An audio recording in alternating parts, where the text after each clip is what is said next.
Yo, what's up? It's your boy E.T. Look, if you're looking to or you got to raise the bar on your marriage, you gotta click the link and get into Married into Crazy, y'all. I'm telling you, this coaching is gonna take your relationship to another level. Now look, you already know you need to raise the bar. You know that already. So stop thinking or overthinking and click that link, and Marriage into Crazy is gonna take you and your spouse to marital bliss. Now you know, click the button. Let's go.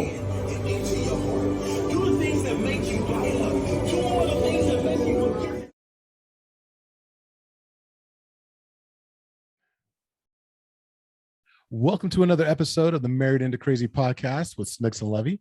I'm Lovey. I'm Snooks.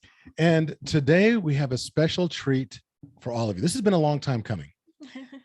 So each and every one of us, we've talked about building an iron tribe. We've talked about surrounding yourselves with other couples, like-minded couples that are going to be, let's call them assets for your marriage as opposed to liabilities. And it's important because, like we've always talked about, and you guys are probably getting sick and tired of us talking about this, but it goes back to what my mom said, what my grandmother said: show me your friends and I'll show you who you'll become. Mm-hmm. So there is a special couple that we have invited on today. I mean, you can see like, ooh, he married well, if you're watching YouTube. So today we actually have Quest and Faith Green in the house. Woohoo! Hey, and I don't have all the special sound effects to get the applause and all that. That's why I snap my fingers. You know what I'm saying?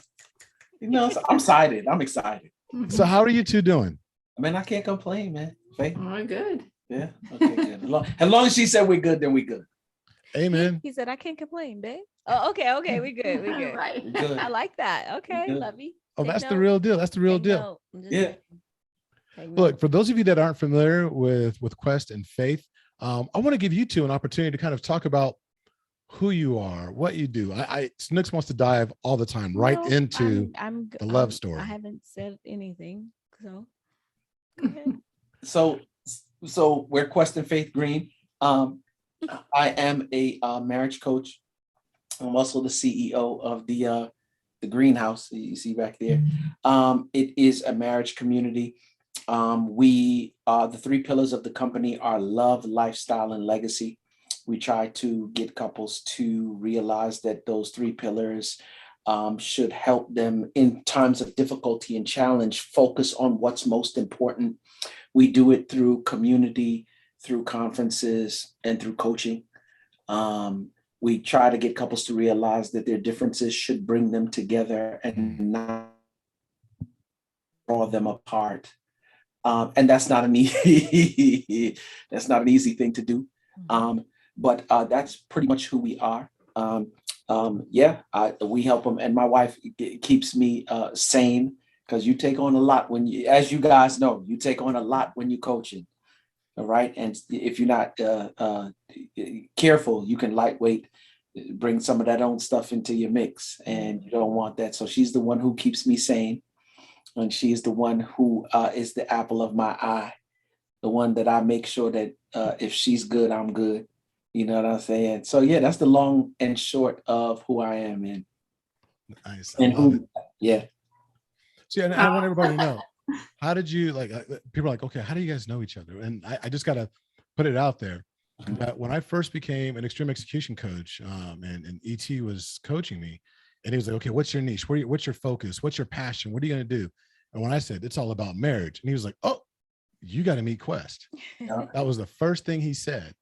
And about a year later, our paths crossed, and we were able to really link up. And Quest is extremely, extremely humble. And what he didn't tell everyone is that he's also the director for Thank God I'm Married for Eric Thomas and Associates. And Quest invited us on to kind of assist every now and then because his plate is so full.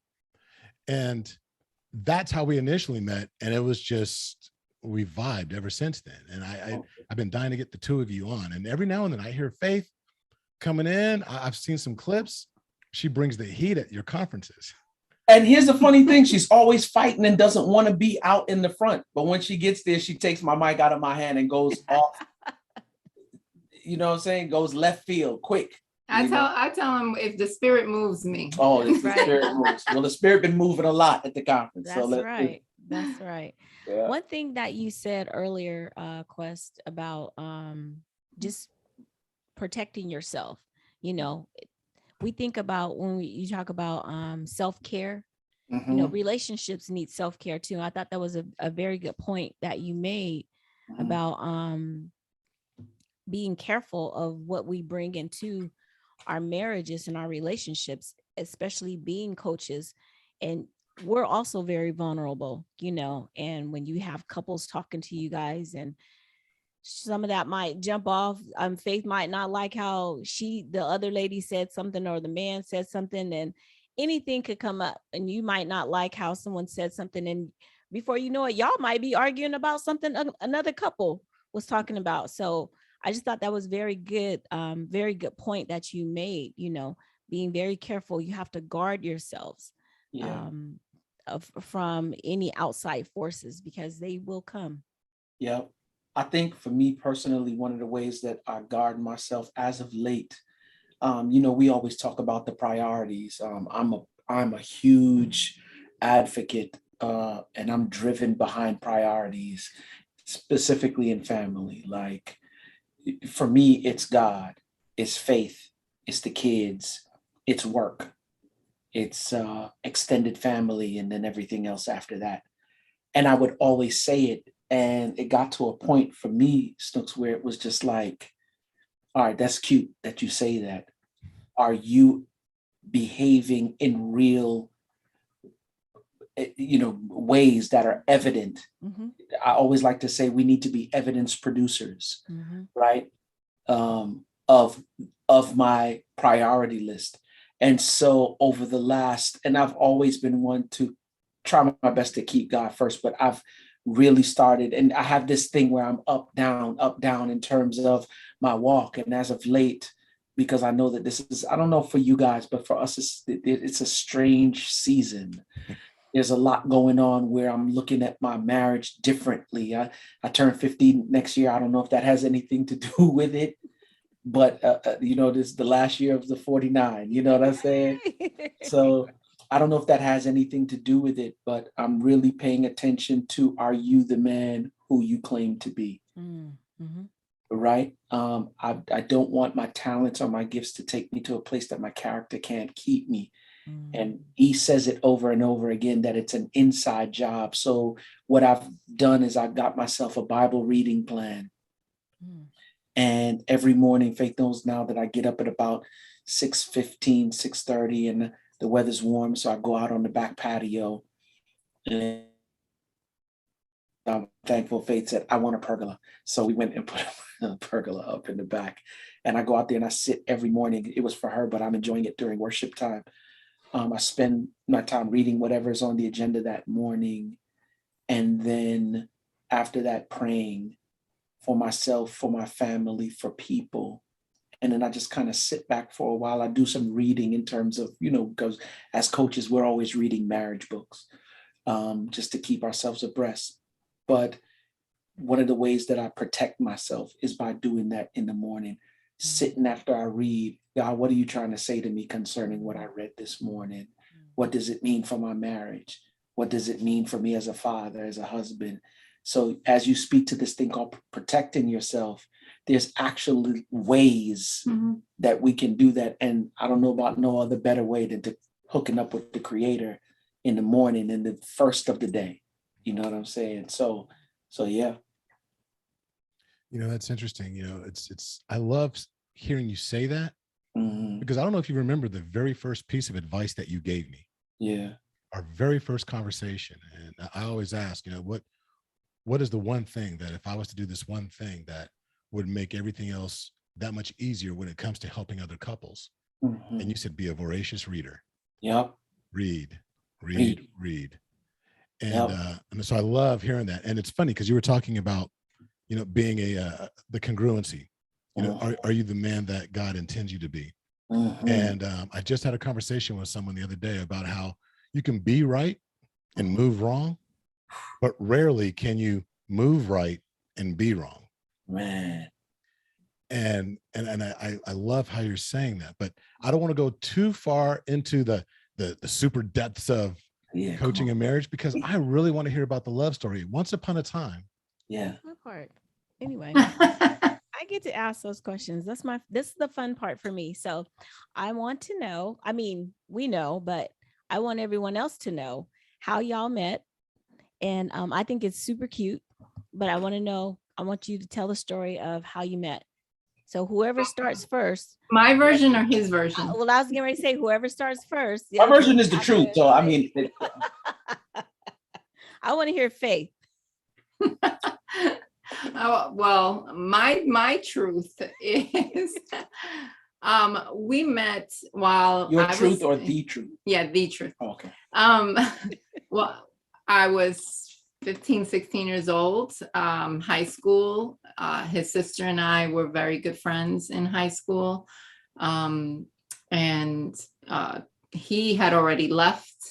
He was, he had graduated already, but I was always over her house. She was always over my house. Mm-hmm. And that's how I got to know his family and of course, himself, and knew that, he will claim that, I was giving him the eye. I'm like, I was 16. Faith, I saw you. I don't know if I was really giving you the eyes, but Faith, I saw you.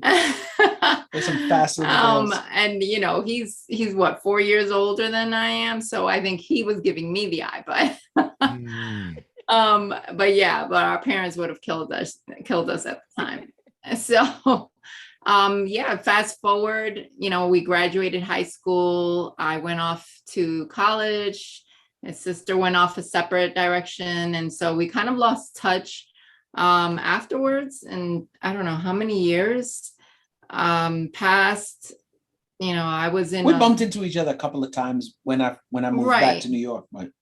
Right. But kind of lost touch, and then my job relocated me from New York to here, Charlotte, and it was 2008 or 2009. Well, we tried to connect before that because you were visiting your aunt in Atlanta, and I was living in Atlanta at the time. Yeah, but I was already here. Oh, okay. Yeah, I had literally just moved to Charlotte in February of 2009, because I started with my company that I'm still with to this day in 2008, and they relocated me in February of 2009.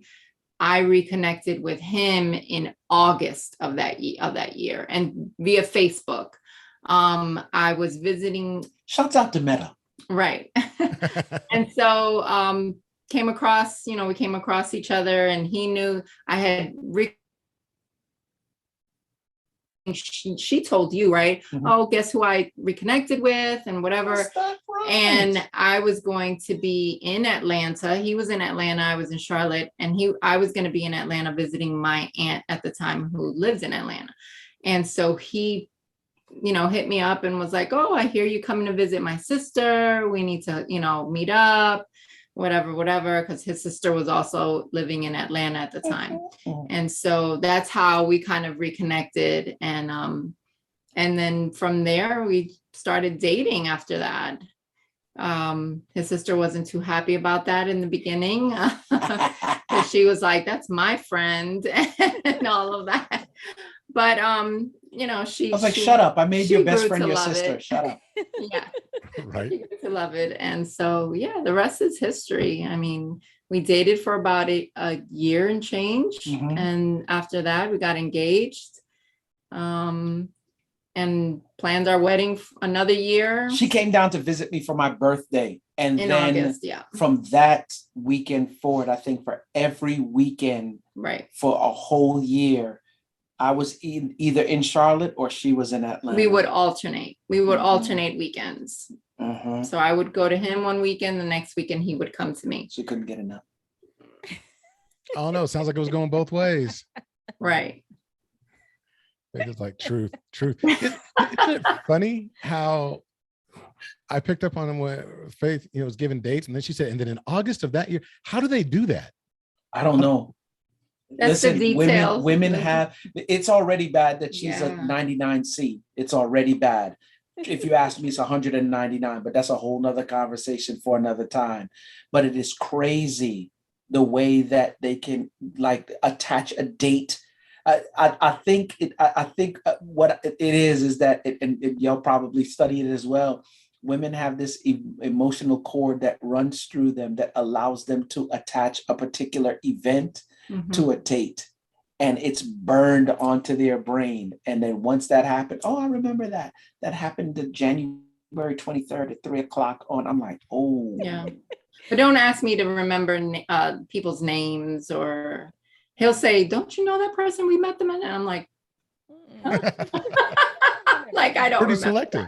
That's, Yeah. that's so funny. That's She's the so same way. funny. Oh, and you were wearing XYZ, and remember you came with so and so, and that person was there, and I'm like, I kind of remember the month.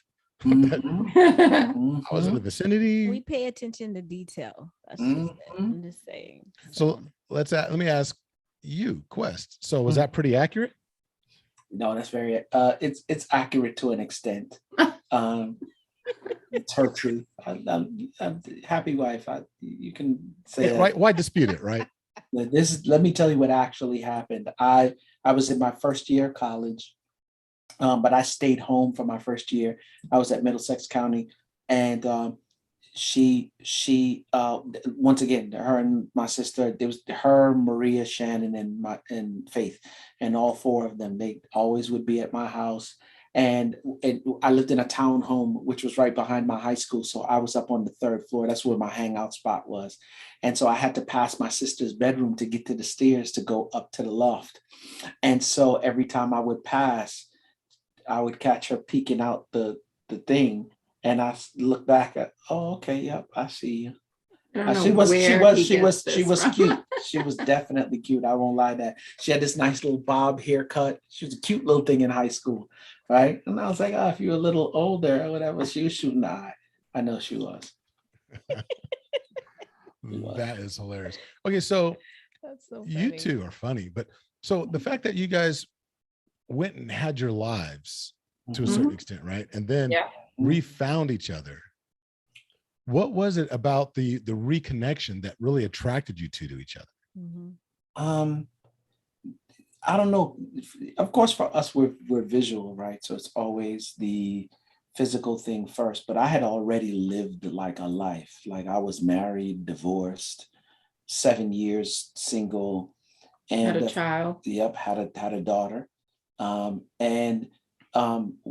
When I remember how she was when Faith was always cool, very cool individual. I always loved her disposition as a friend, as my sister's friend, of course. And we would talk, she'd come over the house from time to time, and we would short conversations, but they were always cool, we were always the big brothers that, like, for real, when we were out at the club, they would end up coming in when they got of age and like, oh, I tell my boys, all right, my sister and her friends here tonight, look out for everybody. So we kind of looked out for everybody, watching when we were living in South Brunswick, New Jersey at the time. We're originally from New York, but our parents, of course, they wanted to get out of the city. So they thought bringing us to the suburbs, and we ended up right back in New York anyway. But, there's house parties and everybody knows everybody in those towns, right? And so we were kind of like, whenever we went out, they wanted to go out with us as well. But I remember her disposition from back then and who she was X amount of years later. She was the same person, and I love that about her. I mean, and of course, she was older. She was a little bit more mature. Yeah, I was We get it. Let's keep it PG. No. She had grown in certain ways. Hallelujah. And so I was like, man, Faith is looking good, right? And then I contacted her on, little Facebook Messenger, and we went back and forth. And just in conversing with her, I'm just like, yo, this is the same disposition and everything. And I found out more when she started visiting for the weekends. And when we went through that year, I'm just like, man, I love this chick. As a matter of fact, when it got to the end of the year, I'm like, all right, enough is enough. It don't take a whole day to recognize sunshine. Let's, come on. You know what I'm saying? What are we gonna do? Barbecue or mildew? And so, I spoke to her. We had numerous conversations about marriage, what we wanted to do, where we were going to go. And I remember telling E when we first started dating, I was like, yo, E, I'm starting to date again. And he was like, word? He's like, first thing he said, do she love the Lord? I'm like, yeah, she love the Lord. Right. And so we started talking some more. And then when it was time to have I was like, okay, I need you and Dee got to do this premarital because we about to go in. And they did. A year later, we're down in B.A.R. and he's doing the ceremony. And here we are 11 years later. Mhm. And by the way, congratulations. Uh-huh. I saw this tiny little ceremony that took place over in Mexico. Oh, yeah. It was a little tiny A something. little A something. little something, something. And it breaks my heart because we were supposed to be there. Man. Yeah. Man, like and it was a couple of people that were missing that we really was like, and y'all are definitely one of those people that we hoped y'all would be there. Don't worry though. Masons and the Greens got a lot of stuff they will be doing in the near future together. I will say that when he and I first reconnected, I moved from New York. Like I said, my company relocated me, but it was really a godsend. Mhm. You know, God orchestrated the entire reload, because otherwise I wouldn't have reconnected with him. I was in New York and he was in Atlanta. It definitely would, like, that long distance really would not have worked. Mhm. But also I had just gotten out of a 7-year relationship that was total like chaos, and just extremely So bad. you're telling me I saved you? Okay. Oh. He always wants to take that role. Okay. But I say all of that to say that the day, it was either that day or that week, when I moved to Charlotte, I started just dating, trying to get to know people here the first few months and stuff like that. And I met someone who had this exact same red flags that I had just gotten out of a relationship from. And right away, I was just like, nope, not going to do that again. I just got out of the 7-year relationship that was just torture and just very toxic. And I got away from that. I'm here in Charlotte, new beginning, and I remember it like it was yesterday. I just broke down and started, like, I got on my knees and I started praying and I said, God, I'm done. Like, if you have someone for me, Right. you're going to have to send him to me, Right. because I'm so done with trying to find someone. I'm just over it. And I don't want to keep repeating the same cycle and the same, I just keep meeting the same type of person. Right. And that same exact week, he sends me a message. God said, I'm gonna hook you up. And that's how we reconnected. And so here we are, like you said, 11 years later. It's faith I saved you. Do you remember what that feeling was like when you got that Lord, text or that message from him? After. No, but what did I say to you? We had a conversation and she was like, men are ish. I said flat out, I was like, I'm so over And the she whole was thing. like, men ain't about ish. Yeah. And I said, no, not all men. By this time, God had already been working over on me. I dated a little bit as well. And, nothing serious that I saw. No, that's not the one last relationship, but there was just one thing or a couple of things that I was like, once you married and divorced, you don't have a high tolerance for foolishness, especially when you serious about your life and where you're going after, right? In terms of relationship. And I dated someone, and I have nothing bad to say, but there were just one or two things that I was just like, I can't do relationship with that thing present. Right. And I knew that it wasn't going anywhere. Mm. You know what I'm saying? And so that and then when Faith came along and she said, men ain't about ish. She was like, men ain't. I was like, no, sweetheart, not all of them. She was like, yeah. I was like, yep. I said, give me an opportunity to prove it to you. And then the story was written. Yep. You know, it's funny though, folks, I don't want you guys to miss this. For those of you that are in that same place, men ain't ish, you know, well, women ain't ish. I'm just trying to figure this thing out. First of all, congratulations for listening and trying to get some notes on when you turn the corner. But I think that there's a bar in that, because when you get to the point where you stop looking, you're not at the club hunting, you get off the killing ground, so to speak. Wow. And you just be, right? And you're just like, I'm going to live my life. And, and you live the life that Faith prayed, that if something's going to happen, you're going to bring them to me. You're going to package them up, put a bow on them, and make sure I know. Right. It's a total surrender. I love that. That's big. It is. Surrender is a great word. Simply because a lot of times, you know, look, there's no question about it. We're all people of faith. And when we talk about our Christianity, you know, I was pointing out to somebody the other day that when you look throughout the Bible to a person, I don't care who it is, if you pick a Bible hero, every single one of those individuals, God didn't seek them out. God didn't say, oh, you know what? This person's doing phenomenally well. You know, I'm going to go ahead and bless them even further. It was somebody was broken. Somebody had to surrender to God in order for that grace to be extended and for them to actually end up becoming that hero that for generations, for eons, that we're all looking at as examples. Yep. It's that word surrender. And I think that's huge, that we need to surrender in our relationships, surrender to God in order to have the relationships. Yep. But when you really take stock though, E, and you look at the foundational chapters of the Bible as it relates to surrender, when you look at Ephesians 5, right, where it tells husbands to love your wives as Christ loved the church, and it tells wives to honor or respect your husbands. That's really what it is at the end of the day, love and respect. But at the end of the chapter, it just ties a nice little bow on it. However, Paul says, husbands, love your wives. Wives, reverence your husbands. If that is not in alignment with surrender, I don't know what is. Come on. Because it's calling husbands to do what they don't do naturally. We move by respect. Right.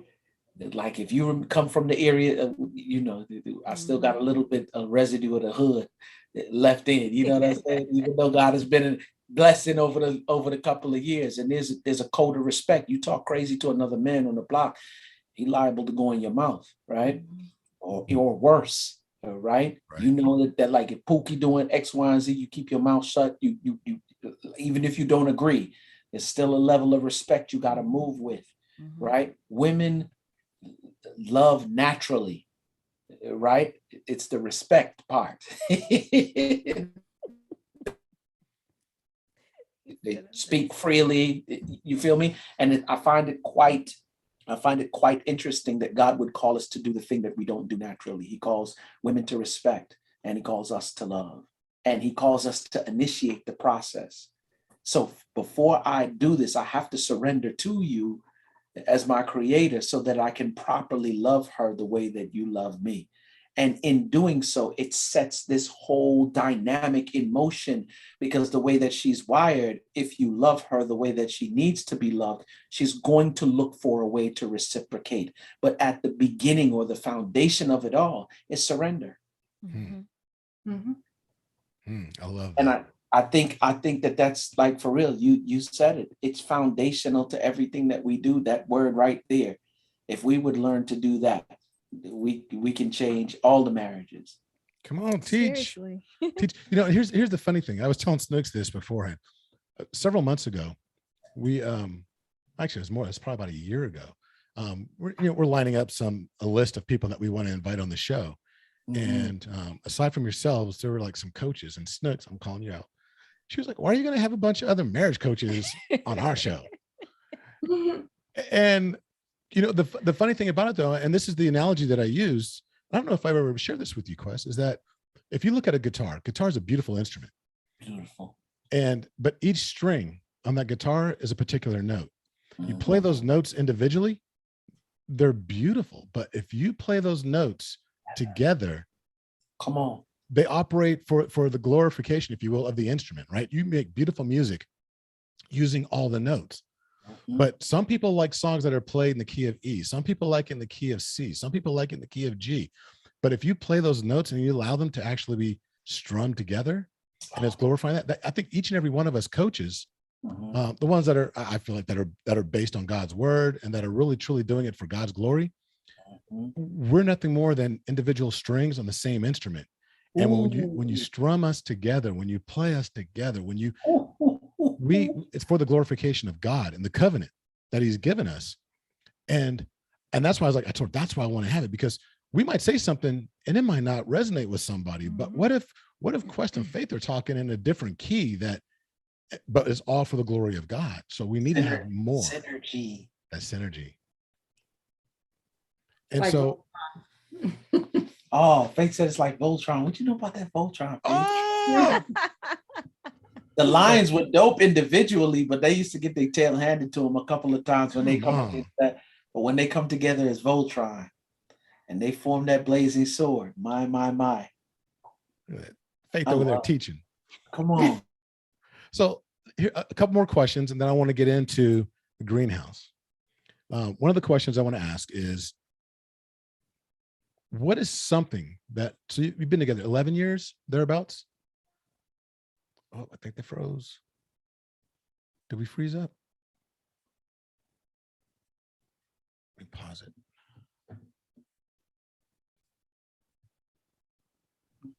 Okay, one of the questions I want to ask you is, what is something, after 11 years of marriage, what is something that you each, this is for both of you, you each believed early in your marriage, coming into the marriage, that over time and maturity that you've discovered that, no, that's not quite what I thought it was going to be, right? What has not stood the test of time that you thought early on, but in that discovery has made your marriage that much more rich? Does that make sense?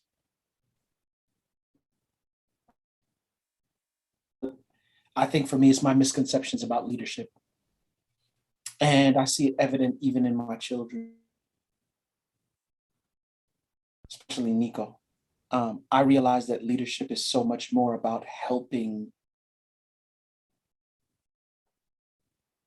whoever you're leading get to their destination, much more than it is about actually leading in and of it. Servant leadership, if you will. There are some things that I want to see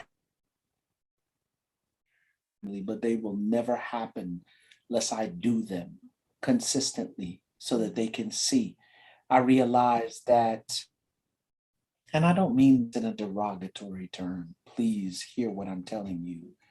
Women want to be led in their families by their husbands, and they want to be led in such a way where they can depend on their husbands to be the strong.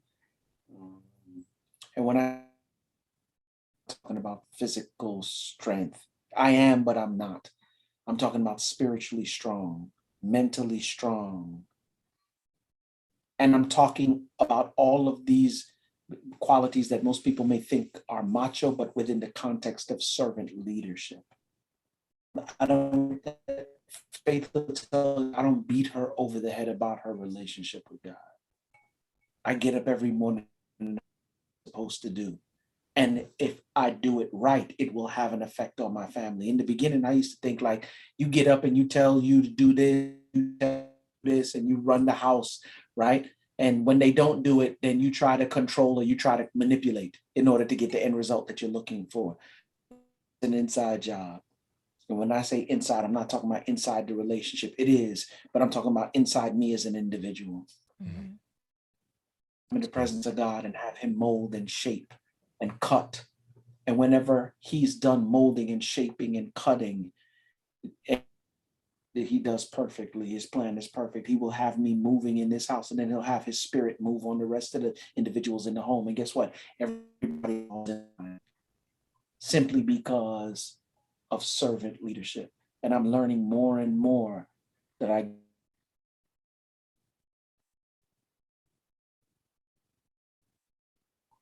strong-willed. when he wants to do that. Case in point, we were in the car the other day, And whenever we were walking anywhere, Nico likes to walk out in the front. All right. And 9 years old. And when he's walking now, he walks, but he doesn't know exactly where he's going. We'll make a turn because he's not sure. He just likes the fact that he's walking in the front. And I have to say, Nico, we're going in this direction. Well, why are we not going in that direction? Because that's not where we're going. He'll actually ask these questions. So I say to him, leadership is so much more than just being out in the front. It's helping people get to their destination. The other night we went to dinner. And so we were coming back to the parking lot. He's walking out in front again. And he said, I helped everybody get to the car. See, I told you I could be a leader. But I realized that he's taking in the information, but he is processing it like he would as a 9-year-old, right? And so I'm trying to get him to understand. I don't want to take away his strong will. He said to me us in the car the other night, I'm tired of people telling me what I can and can't do. If daddy's a leader, I can be a leader too. And I'm going to prove you wrong that I can be a leader. And I was like, Nico, you have to understand that once I didn't just become a leader, if you will. Faith reminded him that daddy was your age at one time, and he had to follow a whole lot of following before he actually got into a place to be a leader. So it's funny.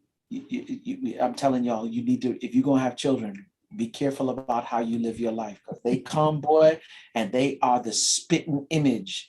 When I tell you there are times where I could be stubborn, Nico can be stubborn, and they love to tell me, oh, he's just like you. Thank you. That really helps. Great. Thank you so much. Right? So let him do it now because he's just like me. So what I'm realizing. No, I don't say it to, to dig or anything. I say it more so that he can have more of an empathy to, or be more compassionate as to why he's doing a particular thing. Like, be more understanding and remind yourself that one day you were that same age and you did that same exact thing. So like, bring it back and, try to, we have to like unlearn and relearn, right? Like, our parents taught us certain things, but they could only take us but so far. Right. And we had to take ourselves the rest of the way. And so he's learning through us, and we could only take him but so far. But that's a perfect example, babe, because as I'm teaching him, he's also teaching me about me and my response to. Exactly. I'm a firm believer in the fact that every difficult, every challenging, every situation of opposition is an opportunity for growth. Right. And even when Nico is doing his thing and bucking the system and I want to hang him like strange fruit, it's an opportunity for me to grow. So if you ask me what it is that I thought was one way in the beginning of our marriage, I'm now understanding that there are certain times where, Faith, you're going to have to take pole position on this one, and whatever you tell me to do, I do. Mm-hmm. You know what I'm saying? It's the servant leadership that I realize makes this family move exponentially quick in a forward direction. You know? I like that. What about you, Faith? And I'm sorry, can you just repeat the question for me? Because I want to make sure that I fully understood it. Right. Like, so what is something that you believed early in your marriage that has not stood the test of time, and in discovering that has actually made it your relationship that much more rich? I want to say right off the bat, the first thing that comes to mind is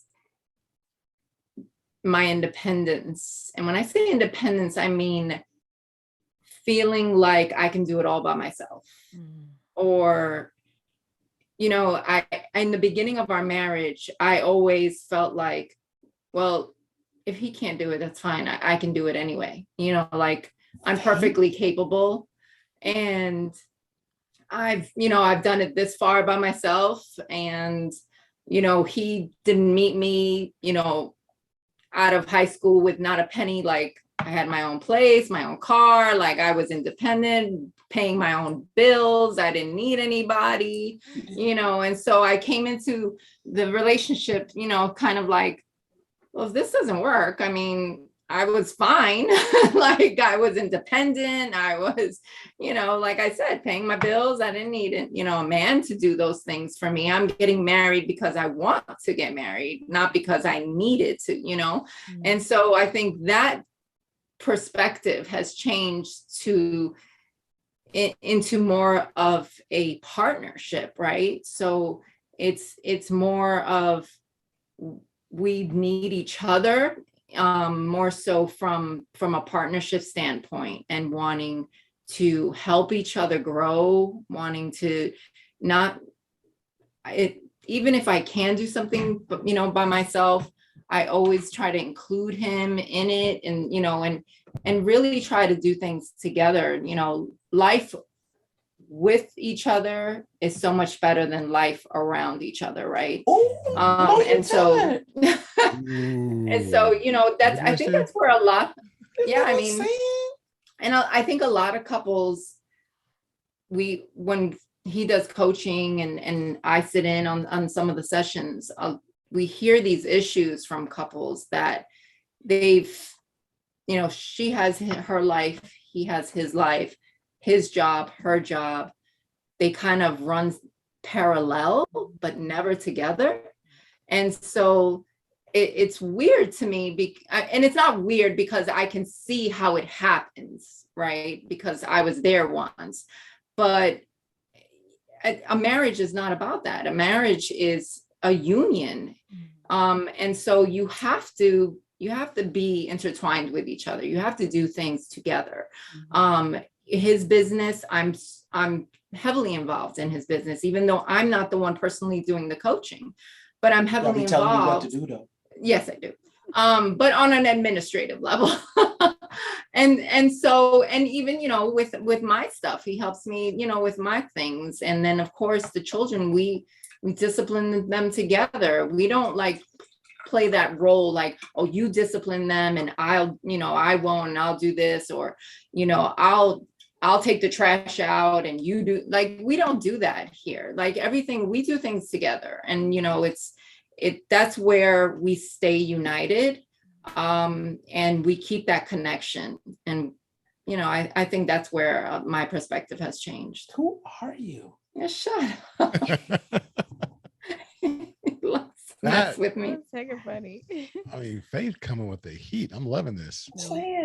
Yeah. That was good. That's going to be a quote.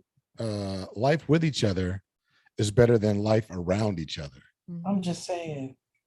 I wonder where she got that. Right. No, that is that's the greenhouse motto. So let's talk about greenhouse. Yeah. So tell us what exactly is greenhouse? How did greenhouse come to be, and what is it that you do? Well, first and foremost, we got to name it something when you get into this work, right? What's the company going to be, right? What's the name of the company, And so we were like, our last name is Green. What can we do around the name Green? Because I always wanted it to be something in terms, I was always thinking about legacy, and I want the name to live on, right? And so Green, first thing, greenhouse. I remember we had one named Greenhouse Rules, you know what I'm saying? And it was a play on words, of course. And then I was like, well, babe, if we do the community, I don't want it to be Greenhouse Rules. I have in my mind, and maybe God will allow it to come to fruition later on. The Greenhouse Rules is an idea that I had for us to have kind of like a reality kind of show kind of thing. But aside from all the foolishness that you see on TV, like a real marriage operating a real kind of way, challenges and difficulties, and not only the challenges and difficulties, you would see how we would navigate through those challenges and difficulties for a win on the back end, right? Maybe God will allow me to do it later on. I'm not quite sure, but that was something that was always on my mind. Then I took off the rules and was like, a greenhouse. What is a greenhouse? A greenhouse is a place that things grow. Right? My mindset for marriages was always from the beginning, marriages are living things. And if you don't feed living things, they will die. That's right. Right? And so it went from coaching to community. The three things really and truly that I always do is my three C's: my coaching, my community, and conferences. There were a lot more of coaching and conferences, and people kept coming more and more to the point where, like, I was like, this is not one-on-one. Would you be turned aside if we had this and I just thought about it more. Why am I asking people when you have a community and people who join your community? Like, for real, there are things that are being shared in a corporate environment that don't necessarily happen on a one-on-one. And thus, just from the thought process and us thinking it over, and that's how the greenhouse marriage community came together, right? And so we meet twice a month where the couples get together. We talk about everything marriage from A to Z, everything, nuts, bolts, the soup and nuts, everything. The right? good, the bad, the sexy. The good, the bad, the sexy, the ugly, you know what I'm saying? Everything. We talk about it. It's starting to blossom over even more. Come next year, 2023, we're taking our first marriage retreat, all right, our greenhouse marriage getaway. And we're going to the beautiful island of Antigua next year. And so if anybody wants to come along, they can come along, get in contact with us. We'll give you the information. And we're going to do our first getaway there. But we're planning to do some extra things. I'd like to, in the near future, purchase a building, all right, and call it the greenhouse.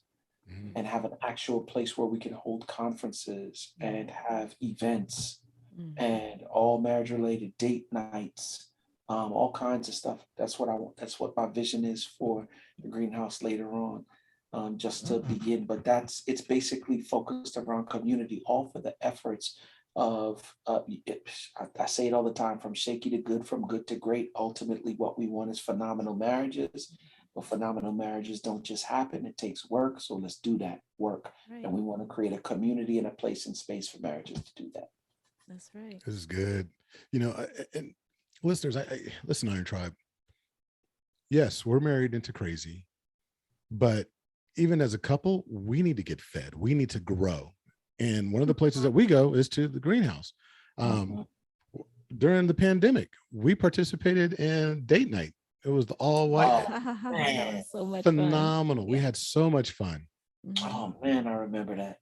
That was so fun. And that, you see, even stuff like that. Now that, well, I'm hoping that these numbers don't go back up again to the point of, you know what I'm saying, us having to be quarantined. But I want us to be able. That's why we created this getaway. I need to. This right here is lovely, but I need to be in Ease and Snooks' face. I need to be able to hug on you. You know what I'm saying? For us to sit down on somebody's beach, and 2 more pina coladas, please. You know what I'm saying? And we just sit and you feel what I'm saying, and enjoy each other's company, doing life with one another and not around one another. So funny. I told Snooks right when you made the announcement, and I was like, "Oh, they're going!" And I was like, "Antigua." I'm like, "That's on the list. That's on our list. We got to go." And then she's like, "What is it?" Got the calendar out. We're like, "We're just getting back from Turks and Caicos when you guys." So yeah. So It's annual. This is gonna be beautiful. By the time it rolls around, we're already looking at the next place we're going for 2024. That's what's up. So it's annual, yeah. So you talked about people getting in touch with you. Tell the audience how they can actually find the greenhouse. You can do one or two things. You can go to jquestgreen.com. That's JQUESTGREEN.com. That's one way you can do it.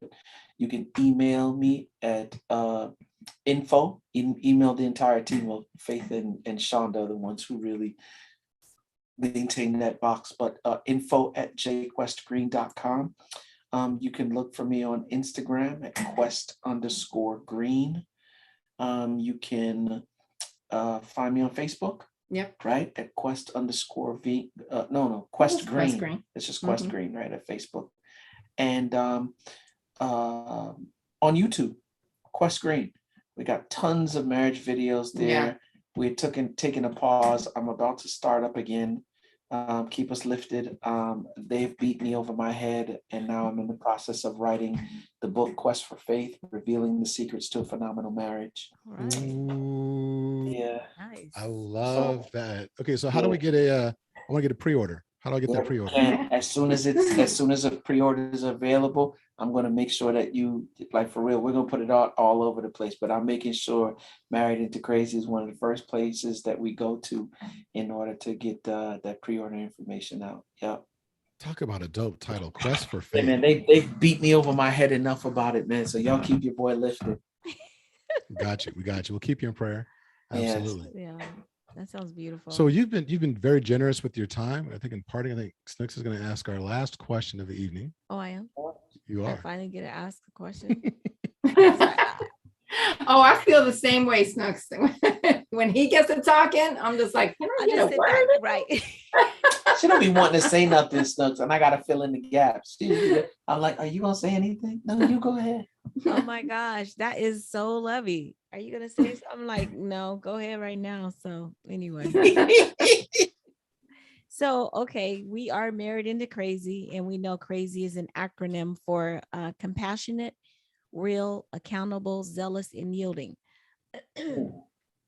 So, of the acronym, what is the hardest or the easiest for each of you to do? So you can break out either the hardest or the easiest. And again, that's compassionate, real, accountable, zealous, or yielding.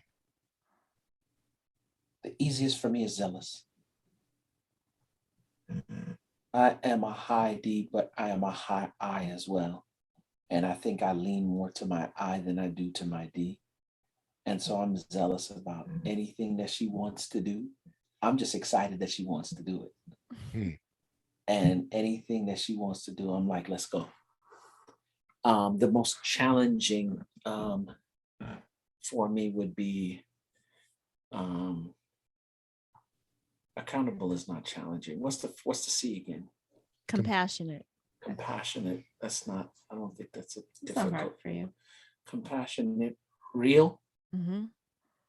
accountable, Accountable, zealous, zealous, and and yielding. yielding. I think yielding would be Mhm. the hardest, because that means you Mhm. have to stop and hold yourself up in order to let, I'm learning how to do it more, but I think it's the most difficult thing for me is the yielding, because now I have to wait.